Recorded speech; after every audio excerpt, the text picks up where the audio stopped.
আসসালামু আলাইকুম। আজকে আমি নিয়ে এসেছি আম, একটা পাকা আম টাইপের। ওই পাকা আমটা দিয়ে আমি একটু পেঁয়াজু করে খাবো, দেখি কেমন লাগে। আপনারা আমার সাথে থাকুন। তো আমি এখানে নিয়ে নিয়েছি সামান্য রসুন, আদা বাটা, কাঁচামরিচ, পেঁয়াজ, তারপরে জিরা গুঁড়া, লবণ, তারপরে হচ্ছে মরিচ। তো আমরা আগে প্রথমে এগুলোকে মেখে নিব। মেখে নেওয়ার পরে তারপরে আমরা এখানে ইউজ করব ডাল বাটা। তো আমি এখন এখানে ডাল বাটাটা ইউজ করতেছি।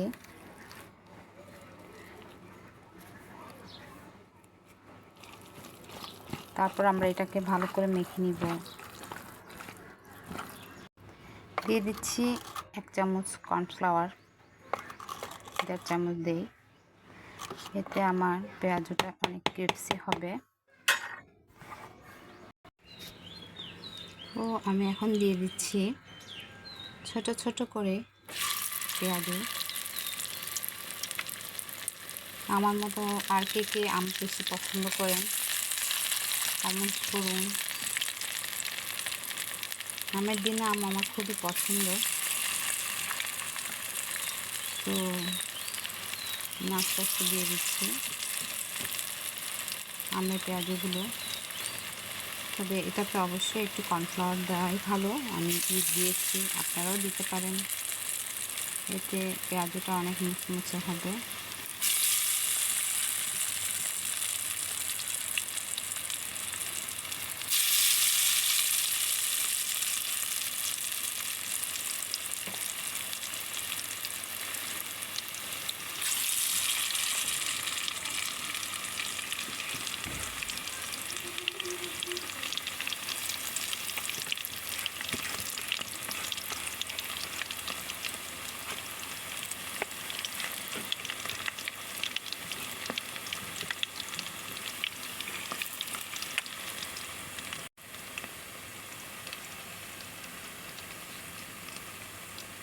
আস্তে আস্তে যখন গোল্ডেন কালার হবে, এক পিঠ হয়ে আসলে আমরা আরেকটা পিঠ উল্টাবো। এখন উল্টাবো না, আর একটু দেরি হবে।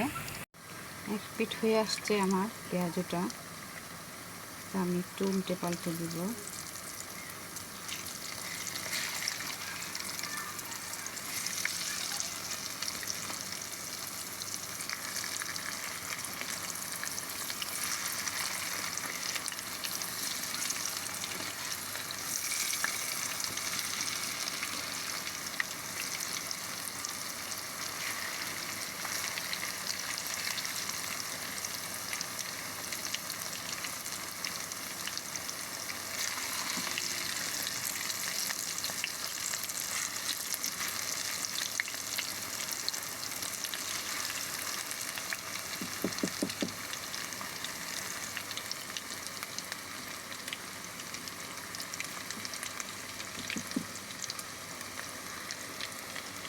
তো আমরা আরেকটু অপেক্ষা করব আরেক পিঠ হওয়ার জন্য। গোল্ডেন কালার হবে, ভালো করে ভেজে নিতে হবে, তাহলে মুচমুচে হবে। যেহেতু আমার আমটা একটু পাকা ছিল, সেজন্য খুব ভালো করে ভাজতে হবে। আমার মতো এরকম আম পাগল কে আছেন যে তরকারিতে আম খেতে পছন্দ করেন, মাছের বা টক, আর ভর্তা তো কথাই নেই। আর আজকে এরকম পেঁয়াজও কে বানাই খাইছেন নাকি আমি প্রথম, দেখা যাক। ফাইনালি আমার পেঁয়াজগুলো হয়ে আসছে, আর ভাজার দরকার নেই। মুচমুচে করে ভেজে নিয়েছি আমি। এখন একটা ঝুড়িতে নিয়ে নিচ্ছি সব।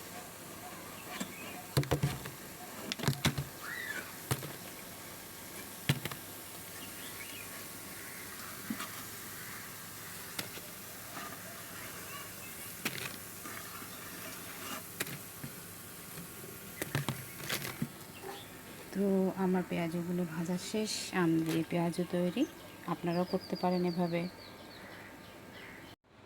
তো আমার ঘরে বানানো সস, সাথে হচ্ছে আমের পেঁয়াজু, অনেক টেস্টি, অনেক মজা হয়েছে।